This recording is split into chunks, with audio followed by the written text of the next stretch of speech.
is hereby deemed in connection. So in report, the guiding principles that were used as the foundation for this report, it's recognition of the inherent value of water, control pollution at its source, protect and enhance ecological stability, promote a culture of water conservation and efficiency, ensure water supplies are flexible and resilient. Recommended options must comply with the Interior Health Water Quality Protocol of 43210. And at the end, when there is a question and answer period, if you need a little more information about any of this stuff, or if you want more information, just let us know now. We'll write it down at the end of the report block and provide additional information. And then we encourage active community engagement in water management decisions. The objectives outlined in the report. To provide a report that provides the public with an early input on how water is managed within the district and surrounding communities. And that's all I mentioned. It is a very draft report. And it is open for amendments. Identify all known reasonable sources of water that are viable as a potable water source. Provide information on each water source as it pertains to quality, quantity, risks, and feasibility. Evaluate the value and feasibility of each source independently and compare to the other options, and provide preliminary recommendations as to how the district should proceed in developing the recommended water source or sources. So we might be developing one or two. It depends on the final conclusions of the report. The limitations of the report is the information is mainly based on visual assessment, and there is limited access to detailed information about the various water sources. The district does not have a very good database of record drawings and studies and those sorts of things. So it's basically limited to visual assessment. The focus is on the west side of the Fraser River and does not include any analysis of the long-term provision of water to the east side. That will be done at a later date. It does not address environmental risks or conditions. That would be done after the preferred options are identified. It relies on information provided by the district, and it's based on factual location information and AGWA's experience in other southern interior water systems. Surface water licensing, you can see that there is 4 surface water areas that the district draws water from. There's Keaton River, Vicky Creek, Town Creek, and Murray Spring. And the total is 6,329,000 cubic meters per year in total. And then the groundwater licensing, we were doing an application for licensing of the industrial well over on the east side, and we realized that the district didn't have licensing on any of the wells, and there was a drop dead date when it had to be done by. So we got the applications in on time, and the ones that we're applying for the recreation well 2, it's 239,000 cubic meters per year. The airport well, the industrial park well, and the Conway Park well 1 and Conway Park well 2. So those are the wells that we're applying for licenses on. And the total is 712,000 cubic meters per year. But like I said, we got our applications in on time, so it's just a matter now of waiting for the province to review them and get back to us. The source water options that were identified as feasible options were Town Creek watershed, expanded capacity of the water treatment plant, infiltration wells, expand the water treatment plant, Dickey Creek watershed, recreation center groundwater aquifer, 14th Avenue groundwater spring, Conway Park wells number 1 and 2, Seton Lake and or BC Hydro bypass channel, and the Cayuse Creek watershed. And we did send reports out to a significant number of people, and we haven't had anything from that with any other options. On the next slide, Bob, can you explain what this slide, how this is figured out? Bob? Yeah, can you hear me? Yeah. Okay, good. Yeah, this is because it's very hard to put to set up the criteria to come up with a weighting of what's important and what's not. We set it up with a color chart like this, that dark blue is a more positive result for town. And there is some subjectivity in when you make these kinds of assessments. You do it based on experience, you do it based on the actual physical data, physical numbers. But what we did is we set up each one of the sources and each one of the criteria in this table, just so you could get a visual snapshot of which sources look like they're mostly blue.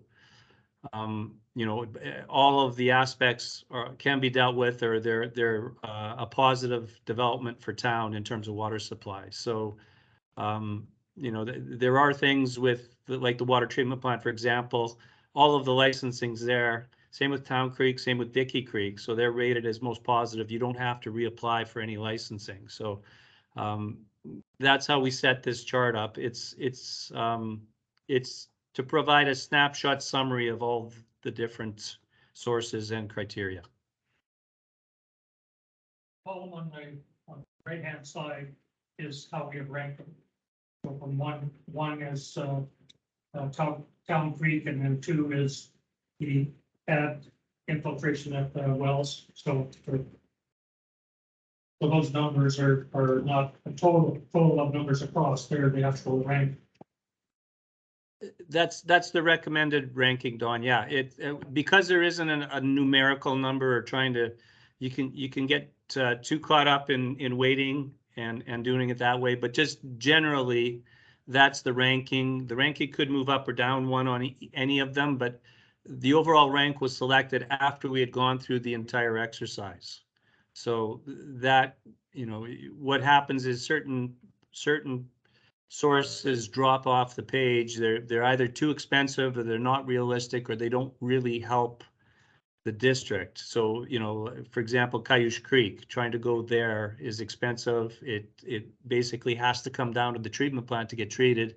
So you're not really gaining anything with that source. But we did summarize it, look at it, figure out how much water's there, how far away it is, what we have to do to treat it, and you know, it doesn't gain you anything. So, you know, it was a process of comparing one against the other, comparing and looking at how all of the options, you know, weighted out, and then you know, putting them in order of, if it was my water system, this is the order I would develop it in. But I run a big water system, so you know, I have some background in this. So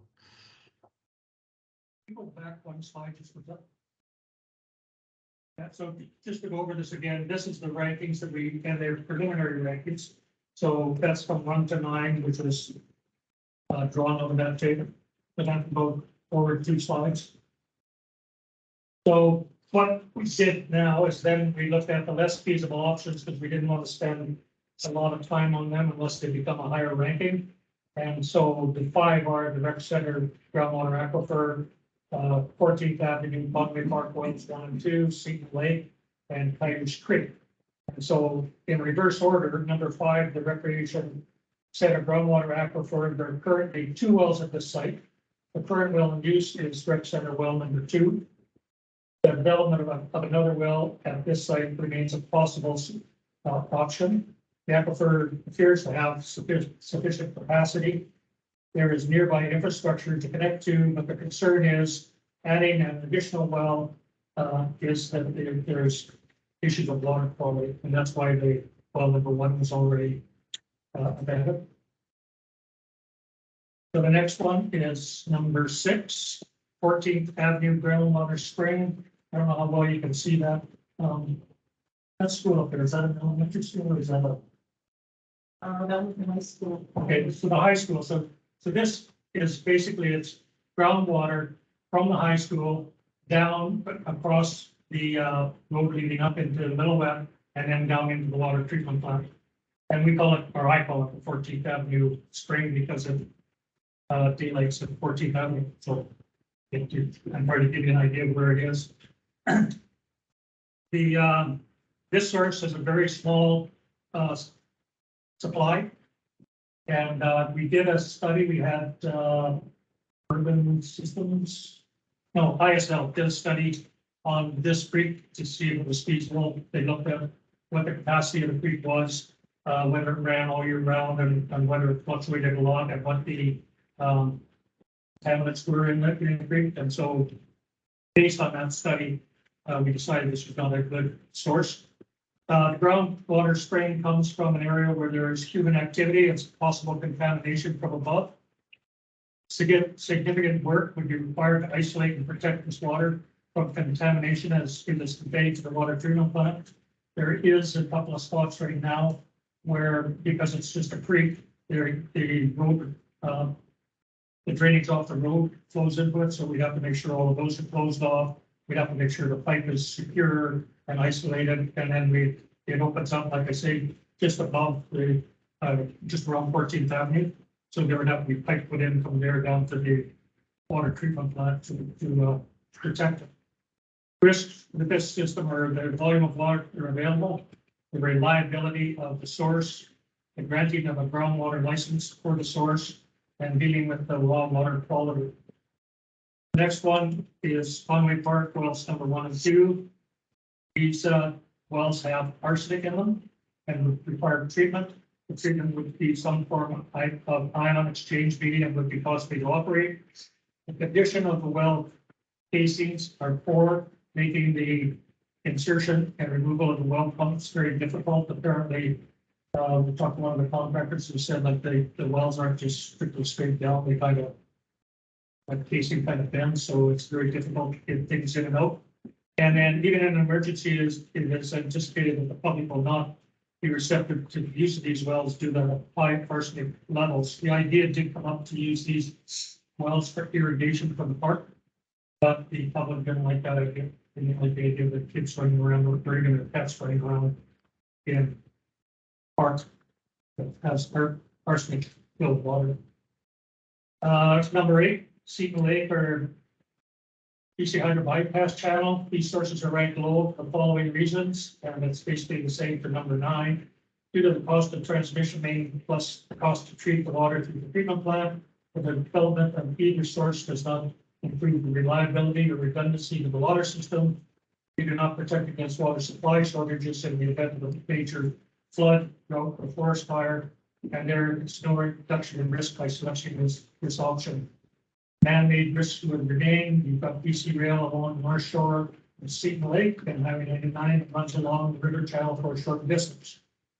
If we go to number 9, I won't go through it again, but it's basically just all the same reasoning that one was thrown out as well. Okay. So the preliminary ranking of the preferred options are Town Creek watershed, expanded capacity of the water treatment plant in filtration wells, expand the water treatment plant, Dickey Creek watersheds, and the following slides will discuss the assessment of each option in reverse order of their preliminary ranking. So number 4 is Dickey Creek watershed. It has 4 licenses with sufficient flows for daily demands of 45 liters per second. Water quality should be high with little upstream contamination, and provide supplemental water to meet most of can provide supplemental water to most of Lillooet by gravity. Intake location is steep, no power or communication, and extremely difficult to access. And Randy can tell you about that. She went up there the other day, and it's scary. Lots of lots. It's a long way up there. Year-round use would require filtration. Use during low turbidity levels would require UV and chlorination. Risk of forest fires and severe creek scouring during high runoff. Physio conditions make development of this site challenging. Testing would be required to assess treatment requirements. Plans for development of this site should include future filtration requirements. So to develop this site, we would have to go through the process of testing the water over a certain period of time to meet IHA's requirements.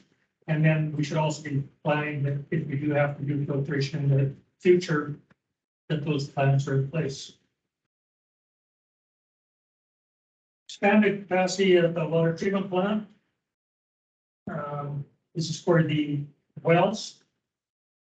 Access water from both the Seton and Fraser Rivers, so those wells right now are getting water from both those sources.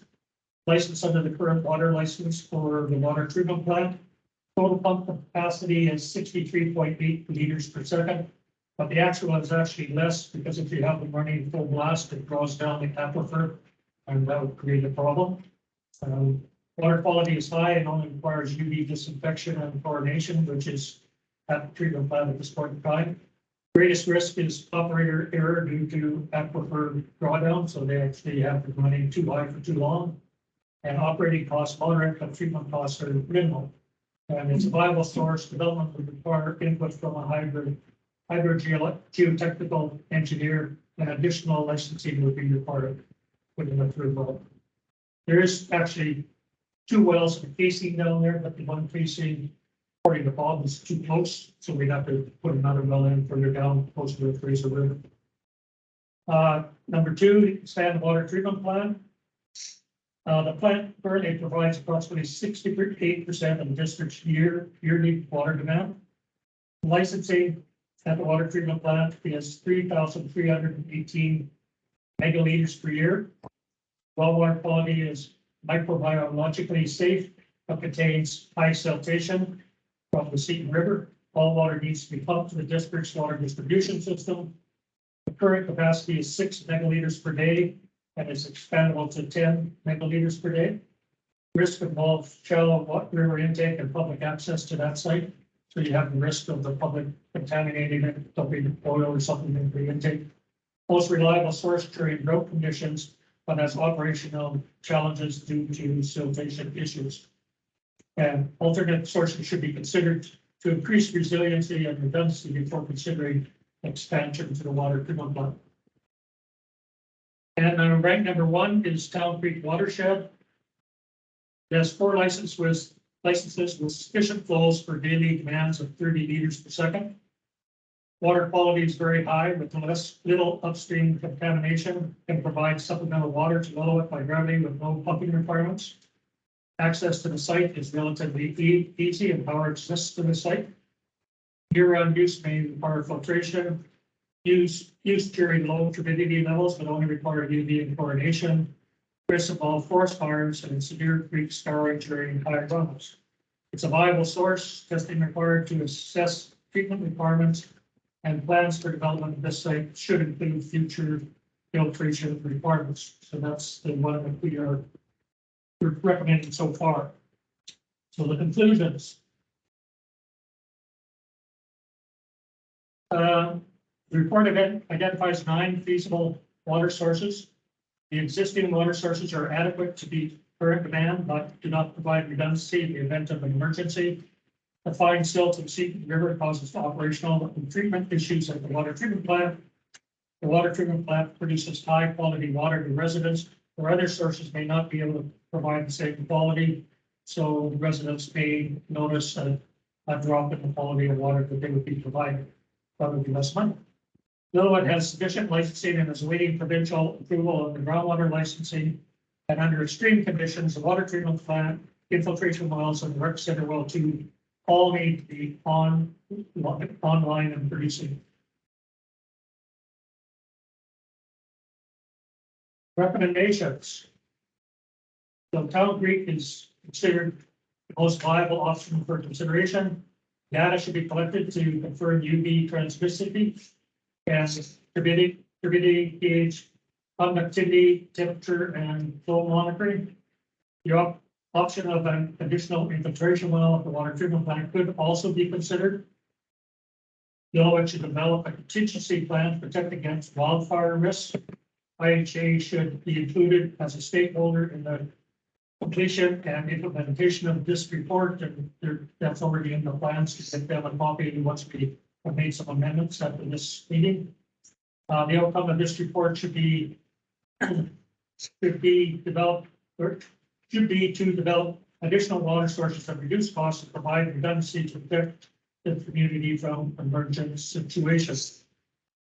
So the next step, following this report, we're asking the public to provide their comments by Friday, August the 5th, and they can be made to, and we didn't change that.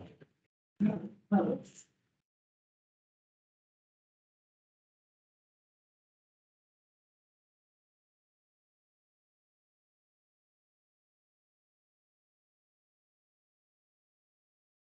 get to that email before I finish this slide. Review of comments from the public consultation process. Cost estimates will be prepared for the four preferred options, but we haven't done that yet because we're not sure what the four options are. The draft document will be amended, and the amended document will be sent to council for consideration on September 6, 2022. The PW manager, let's see it. Actually, that's me. So that's the end of the presentation. And Bob is here to answer any questions or any comments that you may have. Let's begin.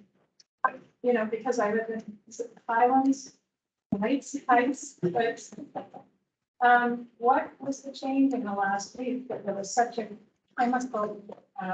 But not sure, actually. Are we not still using those tanks? Yeah, so the reservoirs, so we treat everything down to the water treatment plant and then pump up to 1 million gallon reservoir, we pump up to the creek and then the town creek reservoir. So they just hold the water until there's the demand. So everything's been the same. Was an extreme change. And it was like Like a, worse than drinking out of swimming pool. oh wow, Really, so, and it was sudden or was it kind of? was it sudden and dramatic? Okay. When did it happen? In the last week, There's been some weird pressure fluctuations going on, and I just thought two different calls about that too, within just this last week, so I'm gonna get everybody to look at it. yeah. I mean, I can still feel the burn on my lips, that's how strong it was. Have I asked your neighbors? I if they're haven't. experiencing the same thing? I haven't had a chance to speak, you know, it's actually not recent. I'm a very sensitive person, as my husband. I mean, we think I'm part dog. I can smell things and taste things and stuff before most of the people I know. So, I have no kids. Okay, maybe check with your neighbors and you can use the same email address or just call the front office and let me know what the neighbors think as well. If they experience the same thing, they'll help narrow it down. her name was Brandy, really. What's your name? Anna. Kevin Taylor, recognize my. I'm the one talking to you. Yeah, no, very question oriented. Any questions about the report? I have a couple of questions. One was that earlier slide that you showed about the ranking system. I didn't find it in here. Did I miss it, or is it not included yet? In the how to That rank? should be in there. Oh, did it? Okay, maybe I just missed it. No. May have been an appendix or something.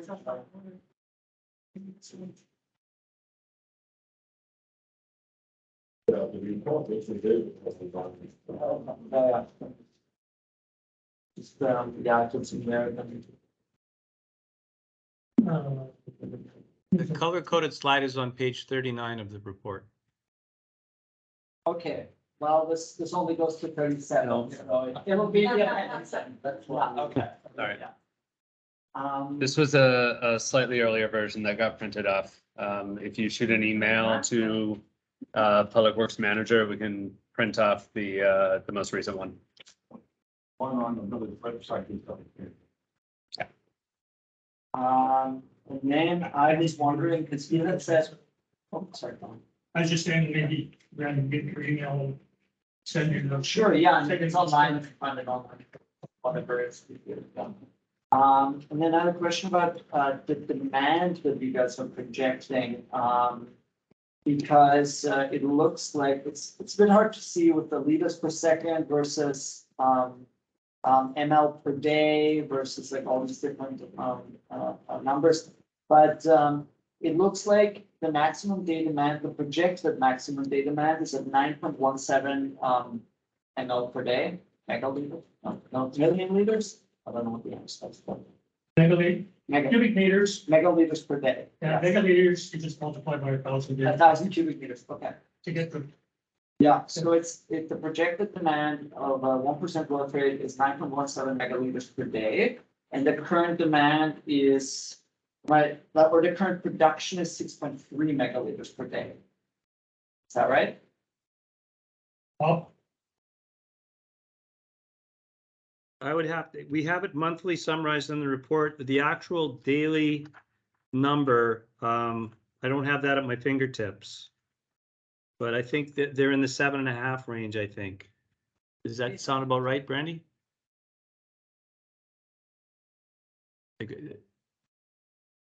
Right now is a very hot, high demand time. Brandy could probably give you an indication of what they're using this week. You know, we can get that information for you. Yeah, basically, what I'm trying to figure out is where's the demand at? Where's the production at? And where's the demand and the production projected to go? Like, how much of an increase is it from current demand and production? Based on, it says the growth rate of 1%, of population growth rate of 1%. Yeah, we actually didn't rely on a 1% growth rate because what's happening with the communities is there's other factors that are affecting how you project forwards. And what was in the previous master plans was a projected growth rate of 1% over so many years. Or if you went to the earlier report by True back in 2008, they had a higher number and they were coming out at a projected rate of 0.9% for 20 years. So they would have been around 12 megaliters a day by now. The population has been stable, hasn't grown, hasn't decreased in Lillooet for the last 10 years. It's been very close to just remaining at the current levels. But for a community, for planning, we based the projecting forward of where to get water on the basis of redundancy, resiliency, so that if you have things that impact your primary source, you have enough water from other sources that you have domestic water for everybody still. Maybe not enough for all of the demand in town, but enough to flush toilets and for drinking water and for core services. So when you do have something extreme happening, you've got a secondary source that's a good stable supply. And with all of the flooding that happened in November of last year in other communities and with the forest fires and with community, there's all sorts of planning going on now and funding from the feds and from the province on trying to make our water supplies more stable, more adaptable to these different kinds of events that are happening more frequently. So it was based on that. That's how we did things. You do have enough water in your sources on an annual demand. You use about 1,200 to 1,400 megaliters. You've got licensing and you've got capacity well beyond that, as shown by your licensing. So, we're trying to manage on a longer term, not just on a daily basis. You've got water in the reservoirs as well that help balance the day-to-day demand. I think, Bob, though, we need, I'm assuming you're looking at section 3.4. Yeah, I'm looking at a 4.1 for the license summary and, 3.4 is the water demands. sorry, yes. Yeah, and I think, Bob, maybe we need some clarity in that because You can add. it basically says what True Consulting Report suggests. It says what Associated Engineering's Water Master Plan suggests. But it does not say that we're using a number of 0. It's It's fair comment and good point. We will add that. Yes. Yeah, we just gotta clarify that because I can see the confusion there. I also have some comments on the projected demands. I do think that's a weak section here. On the whole, this is an excellent report, by the way, and I want to compliment council realizing how important that is. Yes. But the projected demand is very weak. First of all, it doesn't mention the existing water servicing agreements, for instance, the existing. And so therefore the population being served by that is not included. And it is also no mention of proposed housing developments within the district. A housing report was done this year, which predicts, some increases in population. There is, councilmember might correct me, but there's around 100 housing units basically being planned in Little right now. So I think sticking with that zero population growth for the last 20 years might not look at the future very well. So that's my comments regarding widening.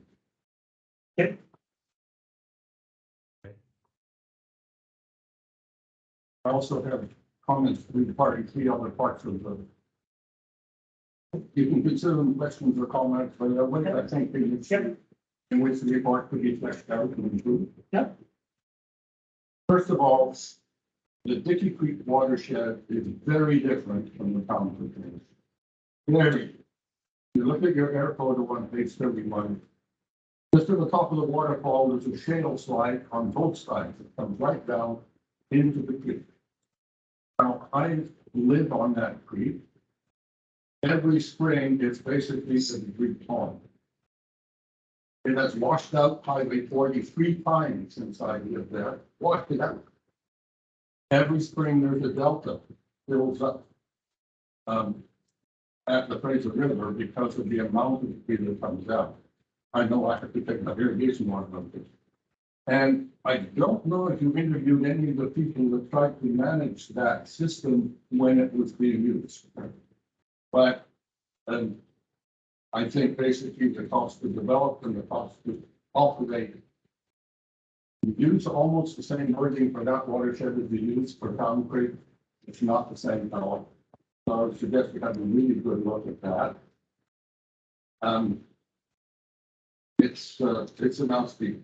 It's a very different animal.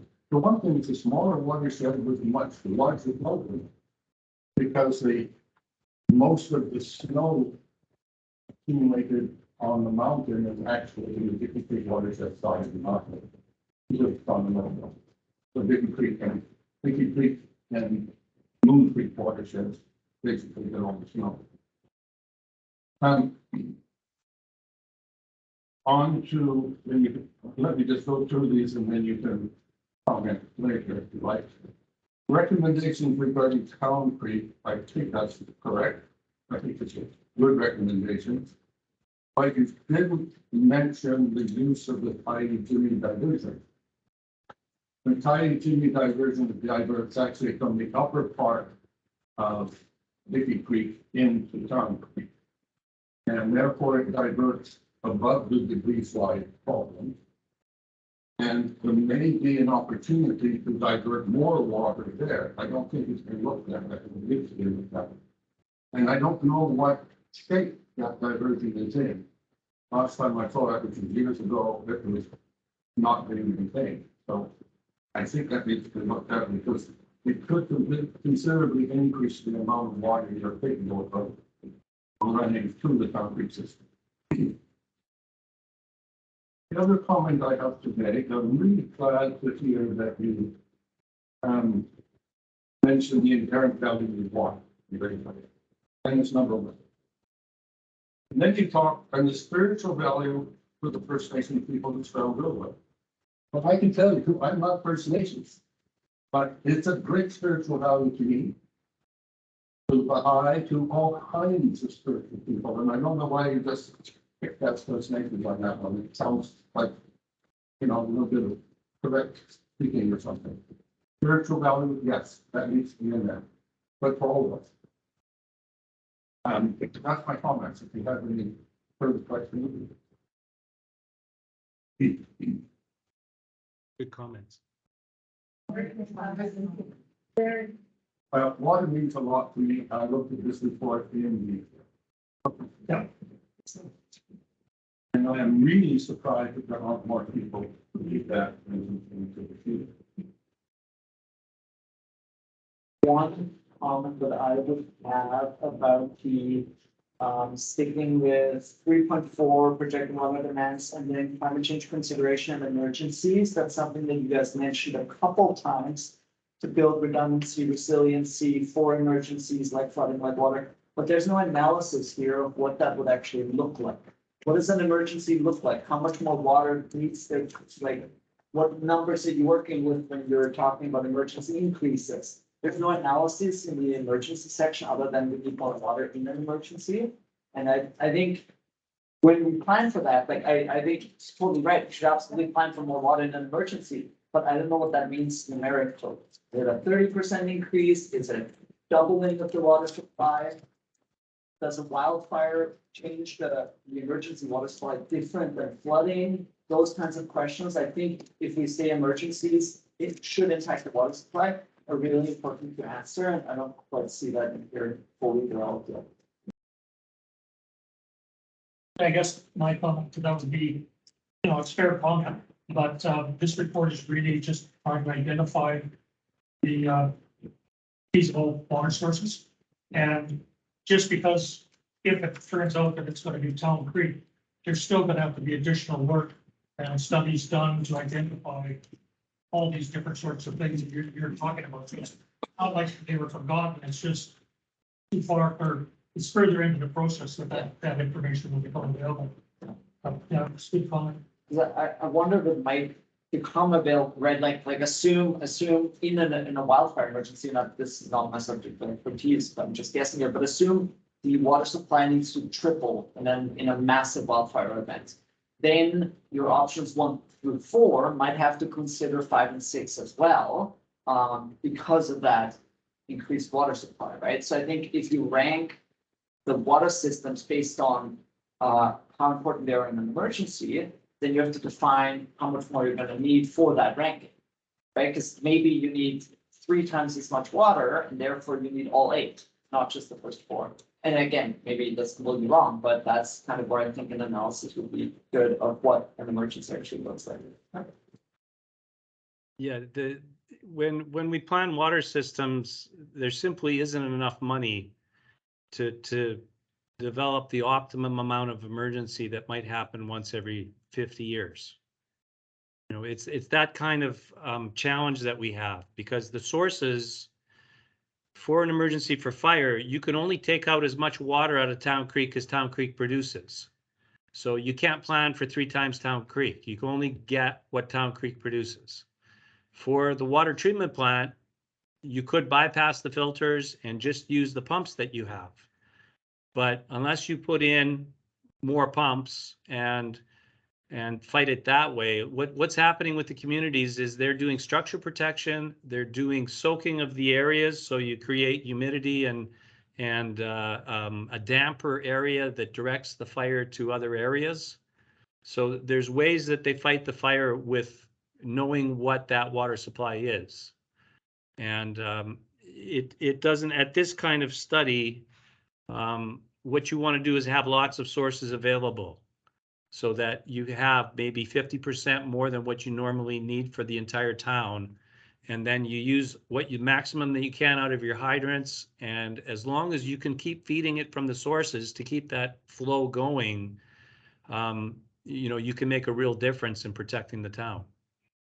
We watched it on the west side. They had structure protection. They had sprinklers on the roofs of buildings over on the northwest side of Okanagan Lake last year. And they had the entire west side utility protected. And then the fire went around, went down the hill, and then came up from below and got some of the houses, I think 5 or 6 houses. But they protected the majority of them with focused irrigation and water application. So yeah, it's a good point, but we have to work within, we're not going to get funding for 4 times the capacity of the water system. The province won't fund that. And I don't know if we'd be able to talk the town into it either. There's a lot of competing interests for money. Yes, the other point is though, is that all the recommendation is for Town Creek is to develop Town Creek for quality drinking water. Dickey Creek is still going to be connected. So in an emergency, you can turn that on and put oil waters or water quality or whatever, Mhm. whatever you want. Right. So it's not like Dickey Creek's being abandoned. It'll still be there. It's just not gonna be the preferred option to be developed for drinking water.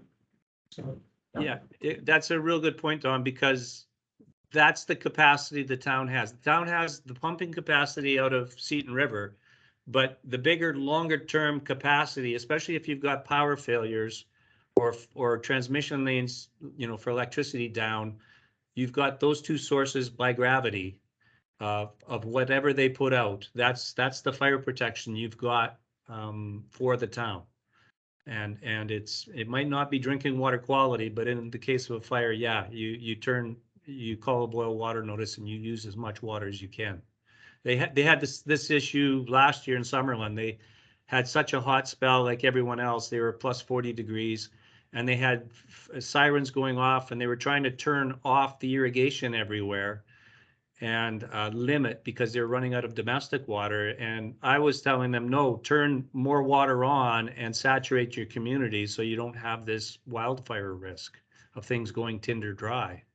So it's, I think health has come around to the fact that it's actually better to call a boil water notice and tell the people and use as much water as you can in these droughts for those couple of days or couple of maybe 1-2 weeks.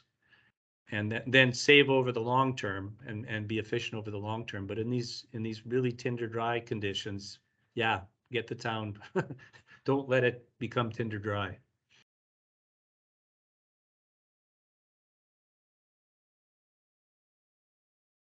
Comment I have, and I don't know how to work with that, or if this is a comment to be working through the report, but to what you said about, water being really important to a lot of people, is when I look at this matrix, and I know you guys said before that you can rank something into the infinite, but I'm looking at this matrix and I'm seeing that, all the categories are equally ranked, right? So your cost of treatment and operation of your water source has the equal rank to the raw water quality. And the problem with that is when you look at ranking each source of water, you look, for example, access to Seton Lake, very expensive for treatment and operation, but some of the best water in town. So does the budgetary concern of accessing a good water source outweigh the value of that water source? Or should we rather go with the cheaper but worse water? And so I don't know how to work this into here, but just the consideration that maybe we want to rank quality over the cost of developing it, because those are not necessarily, to a lot of community members, those may not be equal concerns. Okay, I specifically did not set a weighting on each of the criteria. So they're not equally weighted. They actually don't have a weighting. It's it's a subjective review is what it is. And that's the hard part. I agree that some of the criteria have a heavier weighting than others. I do agree with you. And that's specifically why I didn't weight them. I used it as they're all interrelated. All of these criteria are interrelated. So, being able to have a license, or if you have sufficient license, is just one of the criteria. Maybe it doesn't weigh as highly as the costs or as the quality, but if you can't get the license, the whole project might fail, right? You can't get that source if you can't get the license. So it's there is some subjectivity on how you end up ranking these. So if you have more positive blue colored criteria for that source, it will rank higher. It's not an exact exercise trying to come up with what the right answer is.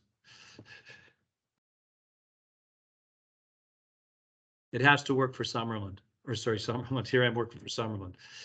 It has to work for Lillooet. I'm sorry.